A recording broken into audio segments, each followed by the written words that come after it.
여러분 안녕하세요. 사이비 2단 클리닉 사이클의 저는 유시연입니다. 먼저 오늘 나오신 신부님들 먼저 소개해드릴게요. 이금재 신부님 나오셨고요. 안녕하세요. 한민택 신부님 나오셨습니다. 그러니까. 그리고 김상호 신부님도 함께 하셨습니다. 안녕하세요. 그리고 오늘 또 손님 여러분들께 소개해드리겠습니다. 이분 등장하시는 순간 신부님들 얼굴이 환해지는 거 제가 목격했습니다. 김진영, 바울라 자매님 오늘 나오셨습니다. 안녕하세요. 안녕하세요. 네, 반갑습니다. 너무 티나십니다. 고정하려다 마음 바뀌겠어요. 아 근데 바울라 자매님 팀 이름이 17이다는데 혹시 17살이세요? 아니, 그럴 리가 없겠죠, 제가? 그래요? 네. 아, 네. 어려 보이겠습니다. 네. 20분 하신 것 같은데요? 아니 어려 보이신다 말씀이었고요. 그럼 네. 일단 17살처럼 보여요. 그니까요. 아, 정말요? 네. 그 네. 17이다 팀 소개. 네, 홍보해야죠. 네. 저희는 제17회 CPBC 창작생활성과제에서 11개의 팀이 만나서 만들어진 팀이에요. 물론 지금은 좀 더 다양한 달란트를 가진 사람들이 더 많이 모였어요. 그래서 30명이라는 대형 팀입니다. 네, 음원도 계속 매달 17일 날 발표를 하고 있고요. 매달? 네, 얼마 전에 저희가 또 1집이 나와서 네. 1집 발매 기념 콘서트를 온라인으로 이제 7월 28일 날 네. 공개가 됩니다. 그러니까 CPBC 창작생활성가제 17회에 출연했던 분들이 모여서 17이다가 된 거군요. 네. 그럼 굉장히 많은 분들이 계실 텐데 네. 그 중에 대장을 먹으신 거예요. 네, 제가 어떻게? 대장이에요. 어떻게 오. 대장을 먹으신 거예요? 짱. 인물로 인물론가? 그럼 아무래도 좀 안 들어볼 수가 없을 것 오. 같은데. 그렇죠? 예, 좋습니다. 우리. 그렇죠. 박수. 나오자마자 이렇게 부르는 원래 게- 이런데요, 여기. 아, 그래요? 제가 이번에 이제 발매한 음원이 세미트로트 장르예요. 근데 댄스곡이에요. 댄스 트로트. 어떻게? 그럼 무대 깔아드릴까요? 춤 추실 수 있게? 그럼 제가 일어나서 부를 테니까 신부님들도 저의 안무를 좀 같이 따라해주세요. 이금재와 아이들. 네네네. 제목은 성경 읽으세요고요.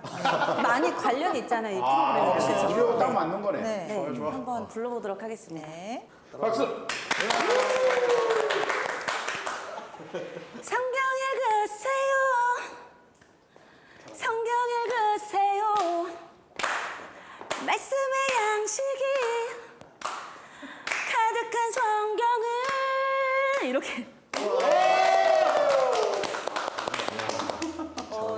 우리 세 분씩 막 박수를 치면서 들으셨는데 뭐 어떻게 들으셨습니까? 뭐 나름 라이브였습니다만.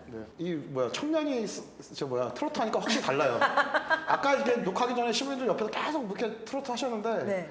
좀 정서가 다른 것 같아요. 느낌이 다르군요, 네, 느낌이. 네. 아, 네. 한 신부님 어떠셨어요?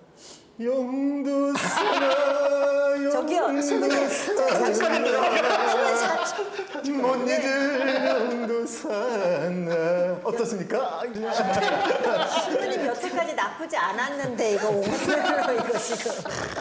네. 우리 그 가톨릭에도 이런 트롯, 세미트롯 성가들 네. 좀 많이 나왔으면 좋겠어요. 네. 왜냐하면 어르신들이 많잖아요. 네. 교중미사 때 이런 약간 세미트로트 생활성가하면 너무 놀라울까요? 막 신부님 너무 좋아하시는데? 아니 미사때 이렇게 어르신들 나와서 춤추시면 얼마나 축제가 아니에요 축제. 성서익을 네. 일단 그러려면 한민택 신부님 본당 주일 신부님으로 가셔야 돼요. 어떤 본당이든지. 신학교에서 그러면서 양성을 해야죠. 신분이 먼저 제대 앞으로 나오셔서 흔들어 주시면 아마 다들 이렇게 나오시지 않을까. 신부님이 그러면 진짜 재밌을 것 같아요. 그쵸, 사실 네. 미사가 재미가 없으니까 평신도 뼈 떨리는 소리. 재미는 없잖아요. 그분 그 오랜만에 말씀 잘하셔야 돼요. 네. 주교님들도 보고 계실 건데. 아, 죄송합니다. 하느님께 가까이 다가가는 방법이라면 이런 또 대중적인 생활선거를 통해서도 갈 수 있는 거라고 생각하면서 오늘도 첫 번째로 신부님 강의부터 시작해 보도록 하겠습니다. 오늘은 김상호 신부님께서 준비하셨습니다. 우리 박수 한번 쳐드리죠. 네.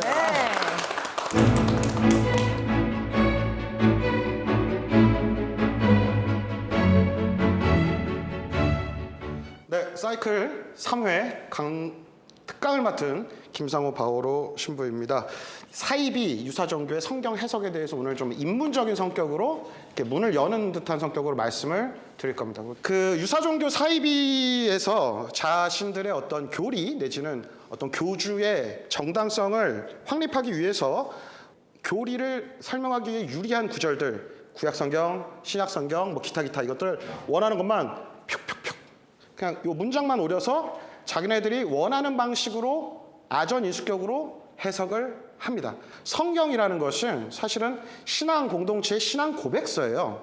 그렇기 때문에 그 신앙 고백서가 나오게 된 그 당시에 뭐 당연히 언어, 문화적인 배경, 관습, 저희 성서 공부를 했으니까 문학 장르 굉장히 복합적인 요소들이 그 안에 녹아 있는데 지금 2020년 오늘날 이 성경 말씀을 읽는 이 사이비 유사종교에서는 그 모든 복합적인 요소들을 다 빼고서 내가 원하는 교리를 정당화하기 위한 목적으로 취사 선택해서 읽는다는 거죠.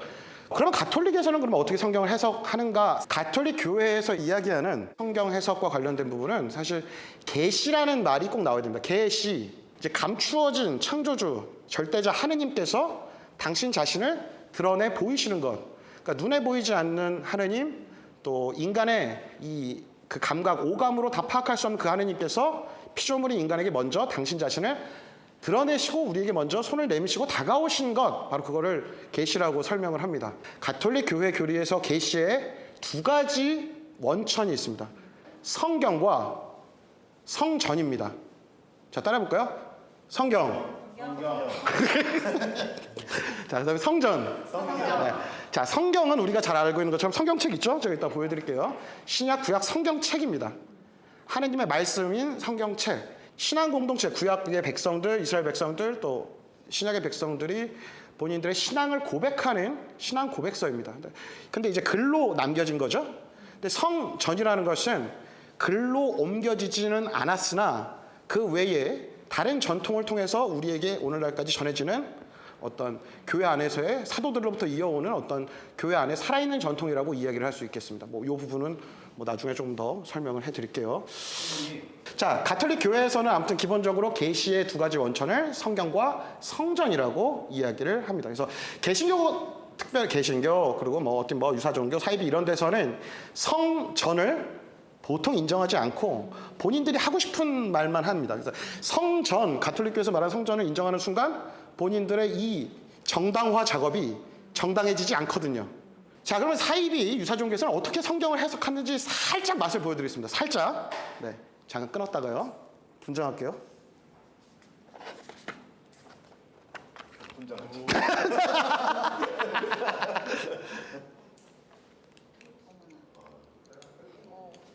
제가 메드 인 차이나 5,000원 주고 샀습니다.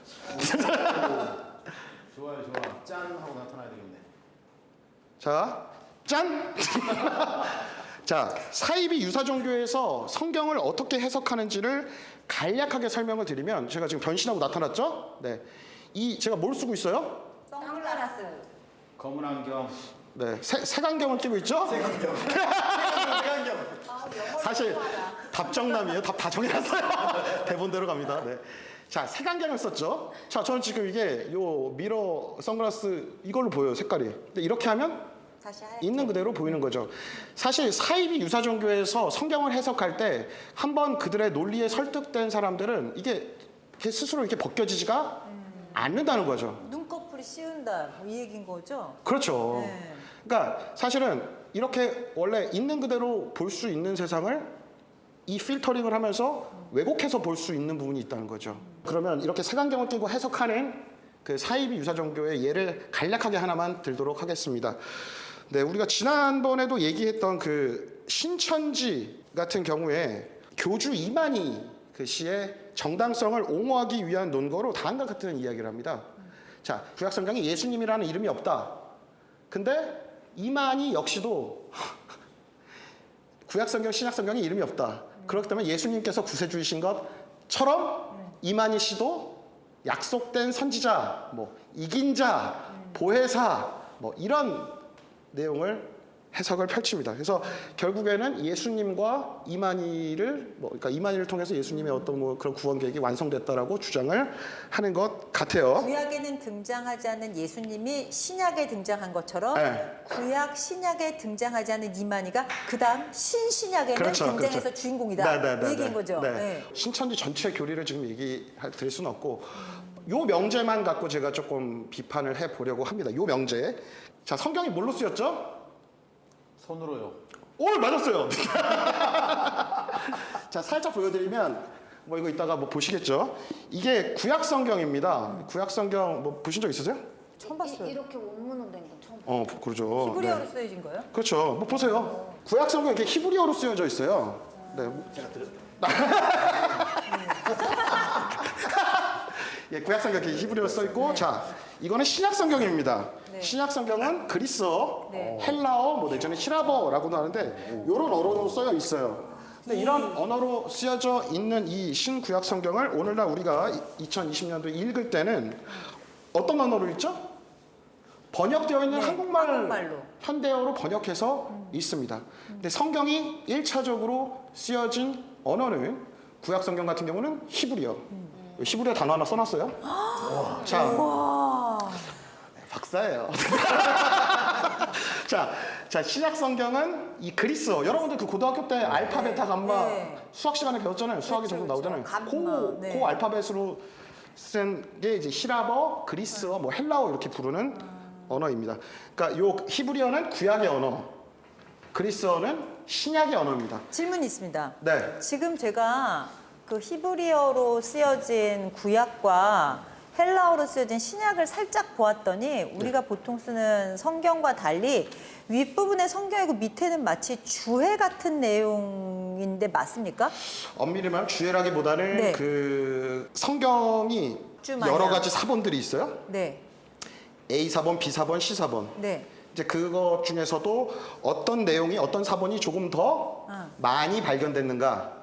그래서 지금 이 텍스트에서는 A라는 사본을 선택했다, B라는 사본을 선택했다. 네. 그러니까 성경이 이 히브리어 뭐 그리스어로 옮겨질 때에 많은 이제 그 필사가들, 뭐 일단 뭐 우리 머릿속에 있는 영화 같은 중세 시대에 막 네. 수사님들이 막 이렇게 쓰시는 것처럼. 근데 베껴 쓰다 보니까 저도 신학교에서 이제 답안지 채점할 때 그런 경우를 많이 보는데 처음에 이 답안지 족보를 만든 사람은 완벽하게 만들었을 거예요. 네. 근데 누가 졸다가 이거를 베끼다가 바뀔 수 있지. 그렇지 점을 잘못 찍은 틀릴 수도 거지. 있고, 그렇지. 그럼 내용이 이렇게 바뀌는 가는 거지. 거예요. 예. 충분히 필사가들의 그 작업 안에서도 그런 실수가 있었을 것이다. 그거 외에도 뭐 그 안에 다른 해석들이, 그러니까 단어 하나만 바뀌어도 다른 해석이 될 수 있는 거예요. 그렇죠. 자, 다시 본론 들어오면 이 신천지에서 이야기하는, 그러니까 예수님의 이름이 구약 성경에 없다라는 논거, 그 논거는 결국에는 이만희의 이름이 신구약 성경에 없다라는 거랑 연결이 되거든요. 자, 그럼 그들의 그 주장이 얼마나 타당한지 아니면 허구인지 한번 살펴보도록 하겠습니다. 자, 여기 예수라고 써 있죠? 제가 한국말로 썼습니다. 네. 예수님의 이름이죠? 자, 위로 올라가면 이거는 그리스어입니다. 신약 성경의 언어. 예수스라고 있습니다. 예수스. 이렇게 있습니다. 예수스. 자, 그러면 이 위에 있는 단어는 히브리어예요. 예수라는 이름이 사실은 이 그리스어 신약 성경에 나와 있는 예수스를 한국말로 네. 번역한 겁니다. 자, 그러면 이 그리스어로 예수스라는 이 단어는 그러면 어디서 유래하는가? 혹시 야훼예요? 맞아요? 목이 마르다. 설명하고 있는데. 못한다. 이 이름이 사실은 여슈아라고 있어요. 여슈아. 여호수아. 예, 뭐 나중에 그게 여호수아라는 이름으로 정형화되는 거예요. 여슈아라고 읽는데 발음도 비슷하잖아요, 벌써. 예슈아라는 이 단어는 그 구약 성경 뭐 제가 뭐 자막으로 나가겠죠? 구약 성경의 많은 구절에 등장을 그렇죠. 합니다. 그래서 뭐 구원자, 구세주, 뭐 나의 구원, 이슈이 그러면 이제 뒤에 소유격 1인칭 단수를 붙여서 나의 구세주, 구원 뭐 이런 뜻이 되거든요. 구약 성경에 굉장히 많이 등장하는 표현입니다. 구약 성경 첫 번째 5권의 책 5경 안에도 여러분들 잘 아시는 모세를 뒤를 잇는 여호수아의 이름도 여기에서 파생된 겁니다. 그렇기 혹시 때문에 그러면 그 이름이 우리나라의 무슨 철수 영수처럼 굉장히 흔했던 이름인 건가요? 요즘 세대들은 철수 영희가 철학 국민학교 나오셨나요 혹시? 그렇죠. 아니 뭐 제가 이게 얼마 뭐 몇 %만큼 그렇게 흔했는지는 모르겠으나 사실은 이미 구약성경, 신약성경 전통에 이미 있는데 신천지에서 주장할 때는 예수라는 이름이 구약성경에 없었다. 그들의 주장의 첫 번째 전제부터가 말이 안 된다는 거죠. 그래서 신천지는 원어라든가 성경의 원래 언어를 전혀 염두에 두지 않기 때문에 그냥 없다라고 그냥 치부해버리는 그렇죠, 거예요. 그렇죠. 몰라서 그런 거 아닐까요? 그럼 그렇죠. 원래 그러니까 모르는 사실은 이런 해석이 아까 용감한 거예요. 제가 아까 색안경 끼면서 혼자서 이렇게 저기 했잖아요. 막 사실은 이 색안경이 한번 씌워진 다음에 스스로 제거한다는 게 쉽지가 않다라는 거죠. 맞아요. 그 이야기를 하고 싶었습니다. 네. 네, 저는 뭐 짧게 여기까지 하도록 하겠습니다. 네. 감사합니다.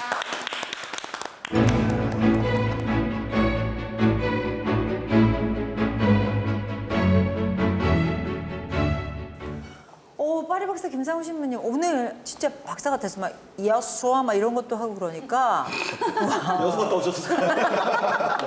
저 여수 좋아하잖아요. 아, 그렇죠. 네. 오늘 김진영 자매님 어떻게 들으셨어요? 라이브로 강의를 들으셨잖아요. 네, 저한테는 사실 그 글씨가 그림 아, 공부여가지고 그렇죠. 그 첫 번째 글씨는 딱 기억에 남았어요. Y산이라고 써 있더라고요. Y산 이렇게 한자로. 그래서 그걸 이제 한라산 소주. 오늘 이해하셨잖아요. 네. 그러면 일단 최소한 10명에게 이걸 전파하셔야 되는데 아, Y산을 여수 제가 한라산 하나밖에 없어요. 있다. 아, 매산자. 네, 예수님이 들어 있다. 근데 혹시 자매님은 주변에 네. 이렇게 뭐 사입이나 이단 같아 보인다거나 사입이 한번 빠졌다는 뭐 사람의 경험이나 이런 거 보신 적 있으신가요? 네. 제가 예전에 대학교 입학했을 때 그런 적이 있어요. 봉고차에 태운 적이. 직접 타셨어요? 또 탔어요. 좀 자세히 얘기를 한번 되게 해주세요. 자랑스러워 하시는 거야. 그게 어떻게 된 거냐면 그때 픽업된 제가 거지, 픽업된 거야. 아니, 보통 봉고차에 태우면 새우잡이 양식장 이런 데 데려가는데 거기까지는 안 갔어요. 어떻게 됐냐면 네. 학생회관에 이제 밥을 먹으러 갔는데 그 도를 아십니까?처럼 말을 걸더라고요. 근데 제가 그때 냉담 중이었어요. 그래서 그런 얘기를 들으니까 살짝 무슨 얘기를 들어보고 싶더라고요. 그래서 끌려갔죠. 근데 이제 봉고차에 태우더라고요. 이제는 만약에 봉고차 태우려 그러면 되게 무서울 것 같은데 그때는 좀 어려서 거절을 못했어요. 알았거든요. 이상한 거 알았거든요. 되게 이상한 사람들이다. 그러면서 그냥 탄 거예요, 제가. 호기심 천국이어서 그랬구만. 그것도 그렇고 거절을 못했죠, 제가. 무서운 분 아닌가요? 네. 근데 이제 막 듣다 보니까 이상한 얘기를 많이 하시는 거예요. 네. 그때도 아마 약간 뭔가 예수님의 말씀을 이제 비유를 들어가면서 막 예수님의 말씀 중에는 이런 내용이 있는데 자매님께서 뭐 지금 현재 성당을 안 다니고 있으니까 우리 얘기를 들어보는 게 좋을 것 같다. 뭐 이러면서 봉고차에서 얘기를 했는데 어떻게 탈출하셨어요? 그때 네. 적고 탈출했죠. 이름, 연락처, 무슨 과 뭐 이런 거. 그걸 사실대로 적으셨어요? 아니면 가짜로 적으셨어요? 저 사실대로 적었어요. 그럼 연락이 왔어요? 안 왔어요. 그쪽에서 제일 안 거지. 그래서 안 거지. 진짜 다행이었죠, 보통이 저는. 아니다 이분. 봉고차를 타고 어딜 간 게 아니라 적기 네. 위해서 봉고차를 타셨다? 그때 저랑 같이 탄 학생들이 거의 한 4-5명? 네.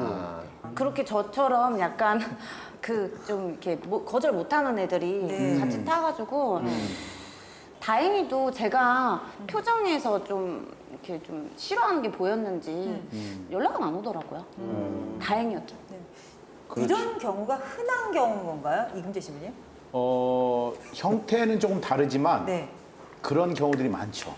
그런 경우들. 그리고 아까 말씀하실 때 이제 거절을 잘 못하신다고 그랬잖아요. 네네네. 실제로 많은 사람들이 친구가 이렇게 했을 때 이상하다고 느끼지만 거절하지 못하고 그냥 따라가서 몇 번 듣다가 그냥 넘어가는 경우들이 많죠. 진짜? 네.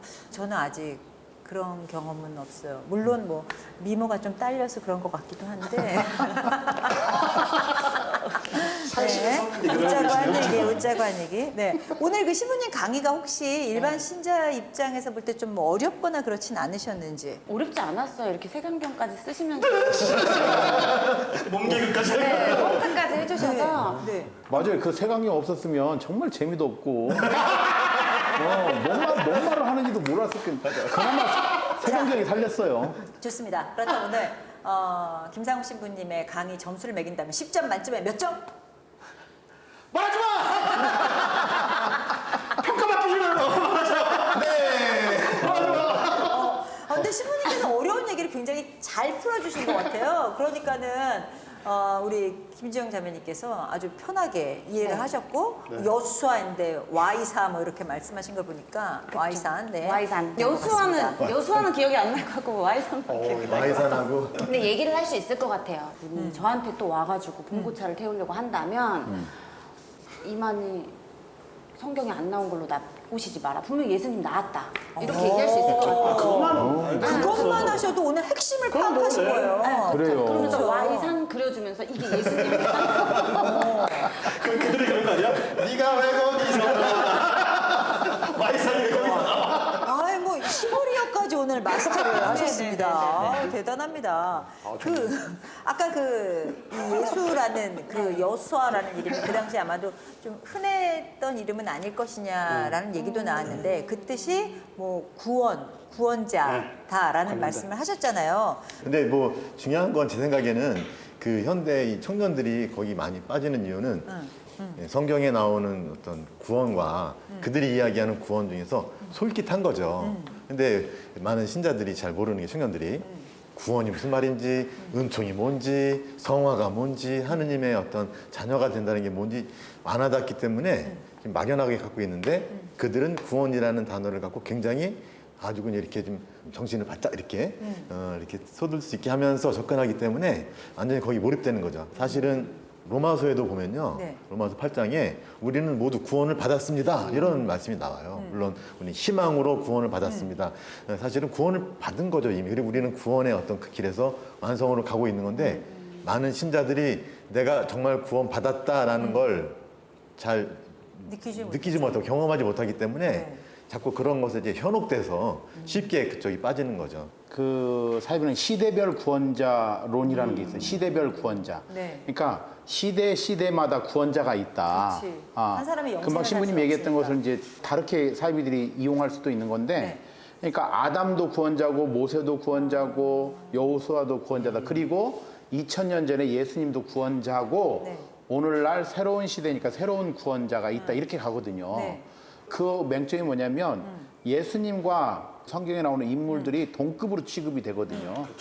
근데 전혀 그렇지 않거든요. 그 신부님 말씀하신 대로 우리 신자들은 이 구원 개념이 약해요. 너무 겸손해 우리 신자들은. 그래서 구원 받으셨습니까? 우리 어떻게 바울라자님 구원 받으셨어요? 받을 겁니다. 받을 겁니다. 아유 받으려고 노력하고 있어요. 봐봐 이러다니까.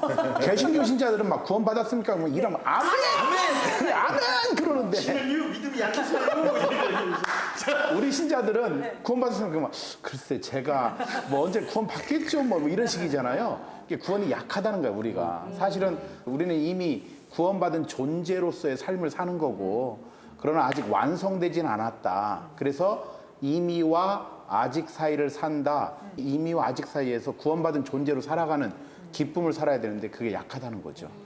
저는 문득 이런 생각이 들었어요. 아까 그 자매님께서 오늘 배운 걸 토대로 해서 신천지가 이만희가 안 나타나는 이유가 이거다 하면은 무슨 소리냐 예수가 구약에도 있다라고 배운 걸 들이민단 말이에요. 신천지 신자인데 만약 그랬을 때 그럼 신천지 신자가 그런가 하면서 넘어갈지 아니면 그걸 또 반박하면서 그들의 이론을 들이밀지 근데 왠지 후자일 것 같거든요. 그렇죠. 네. 그거 사이비에 빠지는 게 어떤 하나만 가지고 빠지는 게 아니라 전체적으로 여러 방면으로 이제 사이비 교회에서는 성경을 자기식대로 해석해가지고 다 그 풀어주거든요. 그러면서 서서히 아까 신부님이 쓰셨던 색안경처럼 이제 신천지나 사이비 교회가 씌워주는 안경을 쓰게 되는 거죠. 그러면서 거기서 봐라 빨간색이지 정상으로 보면 빨간색이 아닌데 그 빨간색을 씌워주고 봐라 빨간색이지 하면 빨간색으로 보이는 거죠. 그럼 그러면 가능하면요, 신부님. 그들과 뭐 논리로서 싸우려고 할 게 아니라 가능하면 피하는 게 상체 제일 좋은 건 안 만나는 게 제일 안 만나는 좋죠. 게. 아. 성경 가지고 그들과 토론해봐야 이 논리적으로 그 설득하기가 어렵기는 해요. 네. 이런 게 있어요. 어떤 자매님이 신천지에 빠졌는데 이렇게 하다 보니까 어느 날 신천지인 거를 이제 드러냅니다. 예. 근데 아니 왜 나를 그동안 속였냐 그랬더니 선입견을 갖고 좀 그만둘까 봐 얘기를 못했다 그랬더니 아니 이 좋은 걸 갖고 왜 그랬냐 하면서 당신 나를 속인 거에 대해서는 내가 정말 불쾌하고 기분 나쁘지만 내가 배운 교리를 봐서라도 내가 가겠다. 그러니까 예, 어떤 중간중간에 이런저런 틀린 것들이 나와도 이게 내가 지금 이미 몸담은 길 때문에 그거를 가는 거지 다른 것 때문에 그럼 아닌가라고 생각하지를 않는다는 거죠. 세강경이 딱 씌워지면 이게 빼기가 힘들다라는 그런 거네요. 예. 아까 그 오늘 강의 내용 중에 아까 그 성경하고 성전에 대한 내용이 나왔거든요. 혹시나 이 성전을 하느님이 계시는 성전, 플레이스, 장소로 착각하시는 분도 있지 않을까 우려가 돼서요. 그 한자말이 한자말이 달라요. 다르니까. 그렇죠. 예. 거룩한 전통. 네, 전통. 예를 들면 학교 다닐 때 국사, 역사라고 배우는 책이 있죠. 네. 중요한 포인트들은 좀 기억 좀 하고 알아야 되는 데서 글로 기록해서 우리가 배우잖아요. 그게 성경인 거고 최소한. 그 나머지가 성전인 거죠. 그러면 우리 교회 안에서 성전으로 어떤 걸 우리가 성전의 예로 들 수 성사 있을까요? 아닐까요? 성사? 아, 칠성사. 사도신경 기도문도 네. 저기에는 안 나와 있잖아요. 성경 안에 드러나 있진 않지만 네. 교회 전통 안에서 전해져오는 우리의 신앙을 고백하는 내용이거든요. 특별히 그 유사종교 신천지 뭐 사이비 이런 데서 사도신경 별로 안 좋아한다 그러던데. 그런데 이제 성전이 약간 좀 개념이 어렵기도 한 게 뭐냐면 트라디시어라고 큰 네네. T를 써서 신경이라든가 아니면 성사라든가 이런 다양한 요소들이 전체가 함께 모여서 보이지 않는 커다란 어떤 전통을 이룬다고 할 때 큰 T자, 이제 성전. 방금 이야기됐던 것들은 그 큰 성전들을 이루는 다양한 소문자들의 트라디따라고 해서 네. 예, 그런 것들이 이제 아, 같이 이야기돼야 된다는 거죠. 네. 크게 보면 예수님이 태어난 12월 25일이 진짜 태어났냐? 성경에는 없죠. 그렇죠. 또 성전의 많은 부분이 성모님에 관한 내용들은 성전으로 전해 내려오는 거고. 그러니까 개신교에서는 성전을 인정하지 않기 때문에 성모 신심이 없는 거죠. 이거 성경에 어디 써 있냐 이런 얘기를 많이 하거든요. 네. 그러니까 개신교 쪽에서는 성전을 인정 안 하니까 다른 해석이 나오는 거죠. 근거가 다르니까. 갖고 있는 것이죠. 그렇다면 그것은 사입이나 이단에서 뭐 우리는 그게 성전이 이래 하면서 악용할 수 있는 부분이 또 많지 않을까 하는 생각이 드는데요. 사입이나 이단은 성전 자체를 인정하지 않고 네. 성전의 내용, 이게 성경 안에 있는 내용만 가지고 해야 된다라고 주장을 해요. 그들은 그러니까 전통이 없으니까. 그렇죠. 그래서 생각이 듭니다. 신천지는 성전을 인정하지 않기 때문에 네. 부활절, 성탄절이 우리와 같은 어떤 그 의미를 갖고 이렇게 축제처럼 보내질 않아요. 그렇군요. 거기는. 오히려 이렇게 사입이나 이단을 구별해내는 데 있어서 성경보다 성전이 더 중요한 역할을 할 수 있겠다라는 생각이 듭니다. 자, 오늘 이렇게 그 구약 성경 속에서 요수아라는 말이 등장하는 이야기를 바탕으로 해서 또 저희가 사이비와 이단에 대해서도 이야기해 봤는데요. 짧은 한 줄 결론으로 제가 들어볼까 합니다. 표정을 살펴보니 아무래도 강의를 하신 김상우 신부님께서 제일 먼저 하시는 게 네. 좋을 것 같네요. 네. 사이비는 색안경이다. 벗으세요? 네. 사이비는 세강경이다. 세강경이다. 네. 네. 가능하면 쓰지 않는 게 좋다. 그렇죠. 다행히 떠올랐어요. 사이비는 예방주사다. 네, 그래서 우리에게 무엇이 그릇된지를 알려주는 또 하나의 어떤 교보제가 아닐까 생각이 들었네요. 예방주사는 많이 맞으면 안 되죠. 이렇게 조금 집어넣어줘야 되는 거죠. 그렇죠. 네. 사이비는 성경을 이용한다. 자기 뜻을 성경의 어떤 구절들을 맞춰가지고 이용하는 거다 말씀드립니다. 네. 자매님. 사이비는 보이스피싱이다. 당황하셨어요? 고객님. 알면서 당한다. 그렇죠. 달라, 어디다 신고해야 되죠? 신부님들께 네. 그렇죠. 저희 사이클을 이용해 주셔도 되고요. 저희 신부님들께 여러분 바로 신고를 해 주시면 좋을 것 같습니다. 유사종교 대책위원회. 그렇죠. 주교회. 네, 위원장님이십니다. 자, 시청자 여러분들의 궁금증을 신부님들께서 간단하게 답변해 주는 코너. 오늘 질문은 이 질문이 도착을 했습니다. 사이비 종교에 있는 분이 절대적인 믿음이 없으면 참 종교라고 해도 소용이 없다는 말을 하면서 믿음이 없는 종교는 다 사이비 종교라고 했습니다. 이럴 때 어떤 근거를 가지고 답변해야 할까요? 어느 분이 답해 주실까요? 과연 그 믿음이 어떤 거냐가 중요한 거죠. 네. 믿음이 없으면 사이비다가 아니라 그 믿음이 어떤 믿음이냐. 네. 예를 들어서 금송아지 만들어 놓고 이게 하느님이다. 그래서 오 하느님의 믿는 것 그러면 그게 참 종교 아니라는 거죠. 그렇죠. 전 여기 이 문장에서 이제 절대적인 믿음이라는 그 표현을 좀 곱씹어 보고 싶어요. 네. 그러니까 절대적인 믿음이라는 것이 그 어떤 특정 사람 당사자의 믿음을 과연 제3자가 어떻게 평가할 것인가? 네. 교목음 뒤에 공 하나 더 붙이면 믿음이 절대적으로 그렇지, 되는 건가? 그렇지. 아니잖아요. 네, 그렇죠. 사실은 그렇게 계량화할 수 있는 건 아니라고 생각이 들고요. 네. 공 좀 붙이라고 하셔 우리 신자들. 네, 후원금 많이 내세요. 형 밑에 자막 나갈 겁니다. 그리고 또 믿음이 정말 아까 절대적인 믿음이 있을 수 있느냐인데 사실 정말 모든 신자분들이 고민하는 게 나는 왜 믿음이 약할까잖아요. 그런 면에서 그러면 그 믿음이 가짜냐? 이제 아니라는 거죠. 그런 면에서 우리 프란치스코 교황님께서 하셨던 말씀 중에서 우리가 사랑을 했고 그 사랑이 약간 감정이 식었을 때 그러면 나의 사랑이 거짓이었는가? 아니다. 그 사랑은 한계가 있을지라도 진실한 사랑이었다. 그래서 믿음도 완벽한 믿음은 없고 늘 부족하다고 생각할 때 그럼에도 그 믿음이 거짓이 아니고 진정한 믿음이고 그 믿음이 하느님을 향해 있기 때문에 네. 그런 면에서 그 믿음이 계속해서 성장하는 걸 우리가 추구해야 하는 것이지 절대적인 기준을 들이대면서 다른 사람들의 믿음을 판단하는 것은 인간이 할 일이 아니다라는 네. 생각이 듭니다. 저는 이 문장을 보는데 좀 엉뚱한 얘기일지 모르지만 이 생각이 나더라고요. 믿음이 없는 부부는 다 사이비 부부인가? 그건 아니잖아요. 그렇죠. 부부 사이에 믿음이 없다고 사이비 부부는 아닌 거잖아요. 네. 네. 뭐 뚱딴지가 될 수 있지만 문득 이 믿음과 뭐 이런 것에 대해서 생각을 해봤습니다.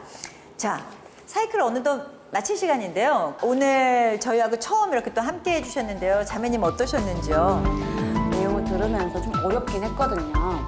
점점 어렵다는 생각을 했는데 예를 들어서 이제 제가 그런 유혹을 받았을 때 꼭 의심을 합니다. 보이스피싱을 당한 게 아닐까 하는 생각을 하면서 의심하고 신부님께 가서 여쭤봐야겠다 그런 생각을 했습니다. 네. 저희는 다음 주에 또 인사드리겠습니다. 고맙습니다.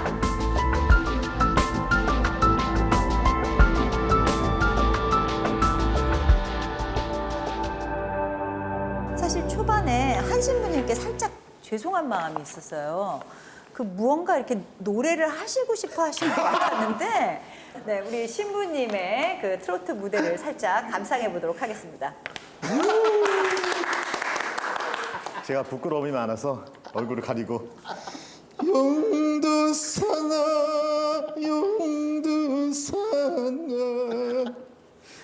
못 잊을 용두산아 저 좀 껴주세요.